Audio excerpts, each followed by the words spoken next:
I had always trusted my wife, Lisa. She was my world, my anchor. We had built everything together, from our modest home to our dreams for the future. For a while, things were perfect. I couldn't imagine a life without her by my side. But then something changed. Little things at first, things I thought were normal. She started working late more often, even though we both knew she didn't have to. Her phone became her lifeline, glued to her hand at all times. At first, I chalked it up to the pressures of her job, but the longer it went on, the harder it became to ignore the nagging feeling in my gut. One Tuesday evening, as I worked on a presentation for an important client, I decided to grab a family photo from Lisa's phone. I had used it 100 times before, but this time, I was met with something unexpected. A Face ID error. That wasn't right. I had never been locked out of her phone before. So, I asked her about it casually. "Hey, did you change your Face ID settings?" I said, half joking, half curious. Her answer was quick, almost too quick. "Oh yeah, it was just for security. The phone was acting up." She brushed it off like it was no big deal, but there was something in her voice, a hesitation, a tightening, that I couldn't shake. It wasn't like her. Later that night, when she handed me the phone with the photo pulled up, I thanked her and didn't question it further. But the seed of doubt had already been planted. And as much as I tried to ignore it, I couldn't. It didn't make sense. I kept telling myself it was nothing. She was probably just stressed at work. But there was something deeper beneath the surface, a cold chill I couldn't explain. And the more I tried to convince myself that everything was fine, the more my mind kept circling back to the same thought. What was she hiding? Then, a few days later, it happened. I found a text on her phone, an accidental glimpse as she left it on the kitchen counter while she went to shower. I knew I shouldn't have looked, but I couldn't help myself. The message was from a man I didn't recognize. The words were innocent enough, just a "Hey, see you at the cafe later?" But my heart sank in that moment. She had been spending a lot of time at this cafe lately, telling me how it had the best coffee in town. But this text made me question everything. "See you?" It hit me like a punch in the gut. I thought about confronting her right there, but I didn't. I had to stay calm. I needed to know the full story. I couldn't let her manipulation get the best of me. The woman I had spent years building a life with was slipping through my fingers, and I was just too blind to see it. I decided to follow her the next day, just to check. I needed answers. She didn't know it, but I was already one step ahead. The next morning, I had my plan in place. I made sure I was ready to catch Lisa when she left for the day. The more I thought about her behavior, the more I realized that something wasn't adding up. Her secretive tone, the late nights, the constant need to be glued to her phone. It all pointed to something more than just work stress. I had to see for myself. She left the house at 9 a.m. sharp, like always. I waited for a few minutes, letting her get ahead of me, then I followed her. The drive wasn't long, but every mile felt like an eternity. My heart raced as I stayed just far enough behind her car, watching the familiar route she took. I had no idea where she was going, but I was determined to find out. Eventually, she pulled into a small, nondescript cafe on the corner of a busy street. It was the same one she had been telling me about for weeks, the one with the best coffee. I parked a few spaces down, out of sight, and watched her walk inside. My stomach twisted. Something didn't feel right. I sat there for a while, trying to convince myself that I was overthinking it. She was probably just getting coffee, meeting with a colleague or friend. But then, my eyes caught a figure stepping into the cafe behind her. A man. I didn't recognize him. He was tall, wearing a dark jacket, his hair slightly messy like he had just stepped out of a meeting. And then they did something that made my chest tighten. They laughed together. Not just any laugh. It was the kind of laugh you share with someone you're comfortable with, someone you trust. It wasn't just a friendly exchange. It felt intimate, like they had known each other for a long time. I stayed in my car, too paralyzed to move. My mind was racing. Was I imagining things? No. I knew what I was seeing. And it didn't stop there. They sat at a small table, close enough that their knees brushed against each other. I watched as Lisa leaned in, her hand resting on his. That was the moment I knew. The betrayal hit me like a brick wall. I couldn't breathe, couldn't think. My mind flooded with images of our life together. The plans we had, the family we had built, and now, this? This was what it had come to. She was with another man, and she had been hiding it from me all along. But I wasn't ready to confront her yet. I needed more. I needed the truth, everything. As much as it hurt, I wasn't going to let her twist the story. I stayed in my seat for what felt like hours, watching them. Watching her laugh, touch his hand, whisper things to him that I knew were meant only for him. Eventually, I couldn't take it anymore. I stepped out of the car and walked into the cafe, my steps deliberate but slow. I had to face her. I had to make her see that I knew. As I opened the door, I felt a rush of adrenaline. I was already shaking, but I had to do this. I needed to know if she would look me in the eye and lie to my face. I spotted them right away. They were sitting in the back corner, still deep in conversation. My heart pounded in my chest as I walked closer, every step feeling heavier than the last. Lisa saw me first. Her eyes widened, and for a split second, she froze. But then, she recovered. That smile I used to know so well, plastered back on her face. "Oh, hey," she said, her voice too bright, too rehearsed. "What are you doing here?" The man beside her looked up, and I saw the recognition in his eyes.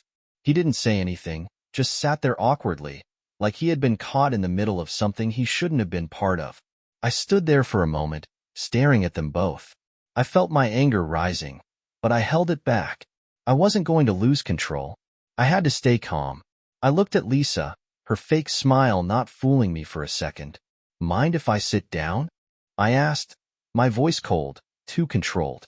Lisa hesitated, glancing at the man beside her before nodding.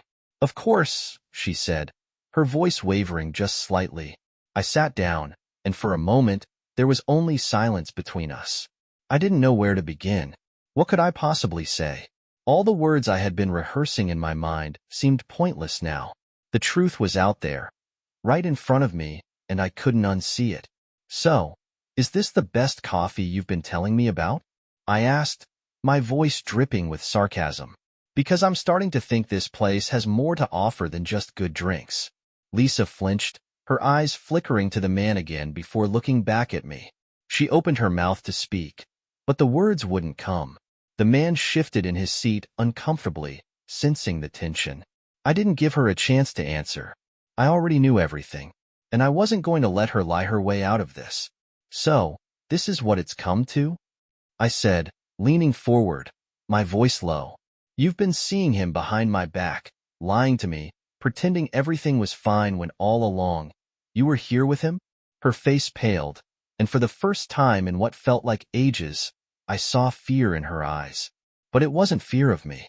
It was fear of the truth coming out, of me seeing through her carefully crafted lies. "I didn't mean for this to happen," she said, her voice trembling now. "I swear, it's not what you think." I could barely hear her words. All I could think about was how she had deceived me for months, how she had betrayed everything we had built together. I could feel the weight of my anger, but I refused to let it control me. "I'm done," I said finally, my words final. "I don't need any more excuses." I stood up and turned to leave, feeling as though my entire world was shattering with each step. The sound of their voices faded behind me, but I didn't turn back. I had seen enough. The betrayal was clear, and there was nothing left to say. It was over. I didn't go home right away. I couldn't. The house, our house, felt like a prison. A place filled with the ghost of everything I thought we were. The silence was deafening as I sat in my car, staring at the steering wheel, feeling the weight of betrayal pressing down on me. I thought I would feel relief, but all I felt was an overwhelming sense of numbness, like I was floating in a sea of disbelief. It was surreal, everything that had just happened. I had caught her. I had finally seen it with my own eyes, and yet, there was this pit in my stomach that refused to go away. What now? What did I do with all this anger, this hurt, this sheer disappointment? I couldn't just walk away, not yet. Not until I had made her understand. She had destroyed everything, and I would make her feel the consequences of her actions. I couldn't let it go.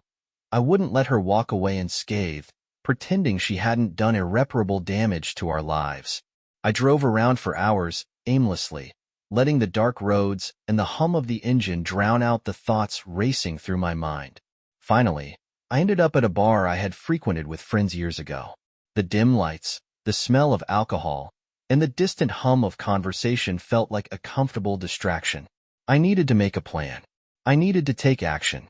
It wasn't long before I found myself talking to the bartender, who recognized me instantly. We caught up for a while, discussing the usual small things, the weather, old memories, and the things that had changed in the years I'd been away from the bar. But tonight, I had something else in mind. You ever heard of revenge, my friend? I asked, taking a long sip of my drink. He gave me a questioning look, his brow furrowing slightly. Revenge? What do you mean? I leaned in closer, speaking in a low, deliberate voice. The kind of revenge that makes people regret ever crossing you. The kind that forces them to face their own actions head-on. I let the words hang in the air, watching his face. The bartender paused, glancing at the glass in his hand. I don't know what you're dealing with, man, but that sounds like a bad road to go down. You don't want to become the kind of person who's only defined by their vengeance. I ignored him. The words didn't reach me, not tonight. I had already made up my mind. This wasn't about me. This wasn't about the man I used to be. This was about making sure she knew how badly she'd hurt me. It wasn't enough to confront her in that cafe. I needed her to feel the weight of her actions, the depth of her betrayal. The plan took shape as the night wore on. I would act cold, distant, and ruthless. Every time she tried to apologize, every time she tried to make excuses, I would shut her down. She would not get the closure she sought. I would leave her with nothing, just as she had left me. When I finally walked through the door of our house, I found her sitting on the couch, her face a mixture of guilt and fear. The moment she saw me, she stood up, her eyes wide, her hands trembling slightly. I didn't even give her a chance to speak before I dropped the bomb. I know everything, Lisa, I said, my voice as cold as ice. I saw it with my own eyes. Don't try to explain. I'm done listening to your lies. She took a step forward, reaching out as though she wanted to touch me, but I stepped back, away from her. Please, she whispered. I never meant for this to happen. You have to believe me. It was a mistake that got out of hand, but it was nothing like you think. I cut her off, my tone sharp and unyielding. No, it's not a mistake. This is what you wanted. You wanted him, and now, you've lost everything. Her face twisted, and for a split second, I saw the panic in her eyes, the guilt. She hadn't expected me to be so cold, so unyielding. She thought I would forgive her, that I would offer her a chance to explain. But there was no explanation good enough. Not for this. You're leaving, Lisa, I said, my words final. I've already packed your things. I won't tolerate this. Not now, not ever. I could see the shock on her face, the disbelief. She opened her mouth to protest, but I held up my hand. I had no patience left. She had used every last ounce of my trust, my love. I wasn't going to beg for her explanations. I wasn't going to let her manipulate me any longer. As I handed her the suitcase I had packed earlier, I could see the cracks in her facade. Her eyes welled up, and her voice trembled with something that resembled desperation. Please don't do this. Please don't make me leave. But I didn't budge. I watched her gather her things, every movement slow and deliberate, like she was still trying to figure out a way to turn it around, to make me understand. But there was nothing she could say that would fix this. I didn't care anymore.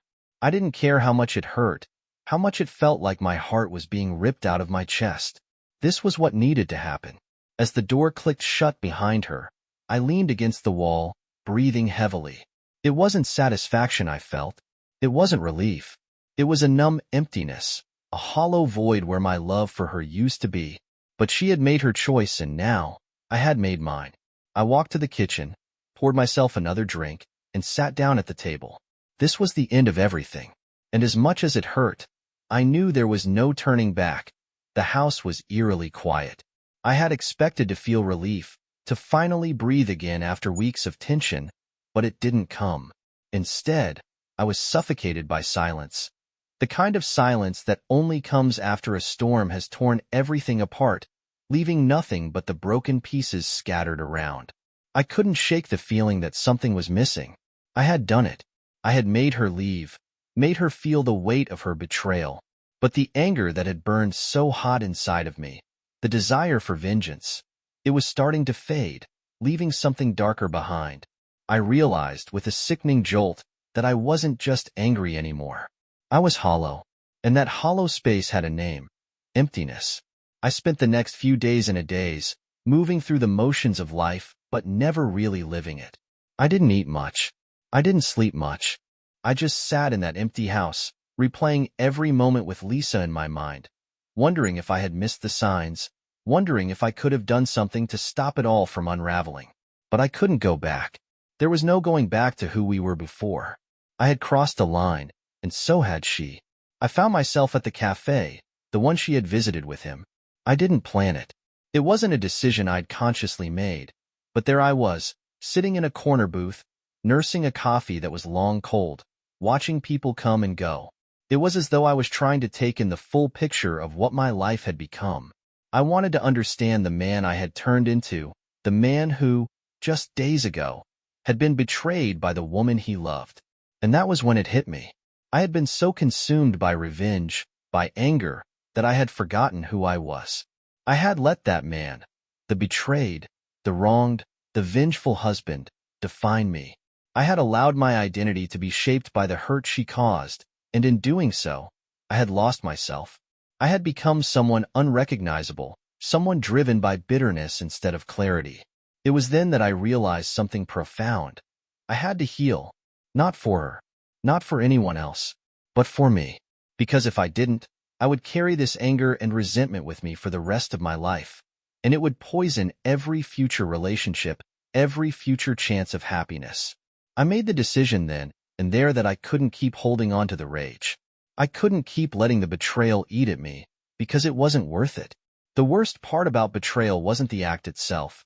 It was the way it clung to you, made you second-guess everything, made you feel like you weren't enough. But I had to fight it. I couldn't let it define me any longer. The next few weeks were a blur of small, but important, changes. I started working out again, something I hadn't done in months. I picked up old hobbies, painting, reading, long walks in the park. Anything to remind myself of the person I used to be before this storm hit. I started to fill the empty spaces with things that had nothing to do with her, things that reminded me of who I was before I became consumed by the need for revenge. There were moments, though, when I still caught myself thinking about her, about Lisa. I wondered if she had learned anything, if she regretted her choices, or if she had just moved on with her life, unbothered by the wreckage she had left behind. But then, just as quickly, I'd push those thoughts away, telling myself that I didn't need to know. The truth didn't matter anymore. The only thing that mattered was that I had begun to heal. I still had moments of weakness, moments when I wanted to pick up the phone, when I wanted to hear her voice again. But I didn't. I resisted. I knew that reaching out would only pull me back into the cycle of pain I was trying to break. It would only give her power over me once more, and I couldn't afford that. It wasn't easy. There were days when the loneliness hit hard, when I could feel the absence of her in every corner of the house. I missed the sound of her laughter, the way she'd fuss over dinner, the little things that had once made life feel warm. But I had to keep going. I had to keep moving forward, no matter how painful it felt. And then, one day, as I sat on the porch, looking out at the sunset, I realized something. It wasn't just about letting go of her. It was about letting go of the version of myself that had been defined by the betrayal. I wasn't just healing from her actions. I was healing from the man I had become because of them. That was when I knew. I wasn't just moving on. I was becoming someone new, someone stronger, someone who wouldn't let the actions of others shape his identity. I don't know what the future holds for me. Maybe one day I'll find love again, or maybe I'll remain single for a while. But I do know this. I'm finally starting to put the pieces back together. And for the first time in a long time, I feel like I might actually be okay. It's not about revenge anymore. It's about reclaiming myself. And that's enough. I can't quite pinpoint the exact moment everything began to shift, but I remember one evening, as I sat at the kitchen table with a cup of coffee, that I felt the weight of my past, of everything I had gone through, finally lift. It wasn't dramatic. No sudden epiphany or cathartic breakdown. It was quieter than that. It was the moment I realized that I was no longer looking over my shoulder at the mistakes I had made or at the person who had betrayed me. I was looking forward. I had spent weeks going through the motions, working through the anger, the hurt, and the betrayal. But it wasn't until that evening, sitting alone with my thoughts, that I realized I had done the hardest part. I had stopped letting the pain dictate my actions. The emptiness I had felt for so long was slowly being replaced by a calm that I hadn't expected, a sense of peace that came from reclaiming control over my life. I had let go of the anger. I had let go of the bitterness. And for the first time in what felt like forever, I could breathe. The next few months were a blur of small steps. I didn't rush anything. I didn't force myself to get over things faster than I should. I allowed myself to feel the weight of the situation when it came, but I didn't let it consume me. I worked, I socialized, I reconnected with old friends, people who had been there before everything had fallen apart. I started to focus on what I had instead of what I lost. There were days when I still missed her, missed the life we had, but I learned to live with that feeling, to make space for it without letting it control me. I found new ways to make my days meaningful, even if they weren't what I thought they would be when I had imagined my future with her. I started volunteering at a local community center, something I'd always wanted to do but never had the time for. It was humbling, grounding. It reminded me of the bigger picture, the world outside of my own pain. I met people who had their own stories of loss, of struggle, and I found solace in sharing my experiences, in knowing that I wasn't alone in this. And then, there was the moment I had been afraid of, when I ran into her. It happened at a bookstore I frequented. I was browsing the aisles, thumbing through a new release, when I heard a familiar voice. For a second, I thought I was imagining it. But no, it was her. Lisa. I froze, caught off guard. My heart skipped a beat, not out of love or longing, but out of the unexpectedness of it. She was standing just a few feet away, looking just as she had when we first met, flustered, apologetic, trying to smile, but clearly nervous. Her hair was shorter now, and she was wearing something casual, but it was her, the woman who had shattered my world. She saw me then, and for a split second, our eyes met, her expression full of hesitation, like she didn't know what to expect. I could tell she was waiting for me to react, waiting for me to lash out, to finally unleash all the anger I had stored up. But I didn't. I simply took a deep breath and let it go. "Hey," I said, my voice calm, measured. I didn't want to be here, didn't want to have this conversation, but it had to happen. For both of us. "How are you?" She paused, clearly caught off guard by my lack of hostility. I'm doing okay. You?" "I'm good," I said, my words honest, but detached. "Really good." We stood there for a moment, two people who used to know everything about each other now facing each other like strangers. It was an odd feeling, one that felt both freeing and painful at the same time. But I didn't need answers anymore. I didn't need her to explain herself or apologize. I had let go of all that. I was moving forward, and that was all that mattered. "I'm glad to hear that," she said quietly, her eyes searching mine for something I couldn't quite understand. "I think I'm done holding on to the past," I told her, and it was the truth. It's not about forgiveness, it's just, I've realized I need to let go. For me. She nodded slowly, her eyes welling up. She seemed like she wanted to say something, but the words didn't come. "Take care of yourself, Lisa," I added, the weight of finality in my voice. "I hope you find what you're looking for." With that, I turned and walked away, my footsteps steady, my heart lighter than it had been in months. It wasn't the closure I had imagined. There were no grand apologies, no heartfelt confessions. But in that moment, I realized something even more important. I didn't need it. I didn't need her to fix the broken pieces of me. I had already done that. I was finally free, not just from her, but from the past I had been holding on to. I had found the strength to walk away from the pain and reclaim my life, one step at a time. And as I walked out of that bookstore and into the life I was beginning to rebuild, I felt a sense of peace wash over me. For the first time in a long while, I was ready to face whatever came next, not with fear, but with hope. A new beginning had already begun, and I was finally ready to live it. The first few weeks after that encounter with Lisa were strange. I had felt like I'd let go of everything, but then little things started creeping into my thoughts again. The guilt, the doubts, the memories. They had started to fade, but they hadn't vanished completely. They were ghosts now, harmless, but still there, lingering in the corners of my mind. I kept reminding myself that I had to stay true to the person I was becoming. It wasn't just about healing from Lisa. It was about rebuilding trust in the world, in myself. I realized that somewhere along the way, I had stopped trusting people, not just her, but everyone. And in doing so, I had closed myself off to the possibility of real connections. It wasn't easy. There were days when I wanted to retreat back into the shell I had built around myself, but I knew that would only keep me trapped in the past. So, I forced myself to take small steps, putting myself out there, letting people back in. I met someone. Her name was Ava. She was quiet, thoughtful, and kind in a way that reminded me of the person I used to be before the bitterness took hold. We started with simple conversations, about books, about life, about everything and nothing. I wasn't expecting anything to come of it.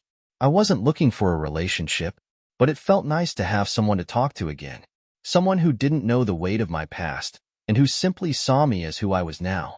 The trust one had lost with Lisa wasn't going to come back overnight, but with Ava, I realized something. Trust wasn't just about what others did. It was about how I allowed myself to feel. If I couldn't trust myself to heal, how could I expect anyone else to? Slowly, I allowed myself to open up again, to share little pieces of my heart, just as I had with Lisa once. It wasn't long before I ran into her again. Ava. This time, it wasn't at a coffee shop or a bookstore. It was in the park, where I had gone to take a walk and clear my mind. She was sitting on a bench, reading a book, with the sun casting a soft glow around her. I don't know what drew me to her, but something about the quiet, peaceful nature of the moment made me walk up to her and sit down. We didn't talk at first. There was something calming about simply being in her presence, without the pressure of small talk or the awkwardness that sometimes came with new relationships. We just sat there, side by side, watching the world go by. She closed her book after a while and turned to me. "You've been quiet," she said with a gentle smile. "How are you really doing?"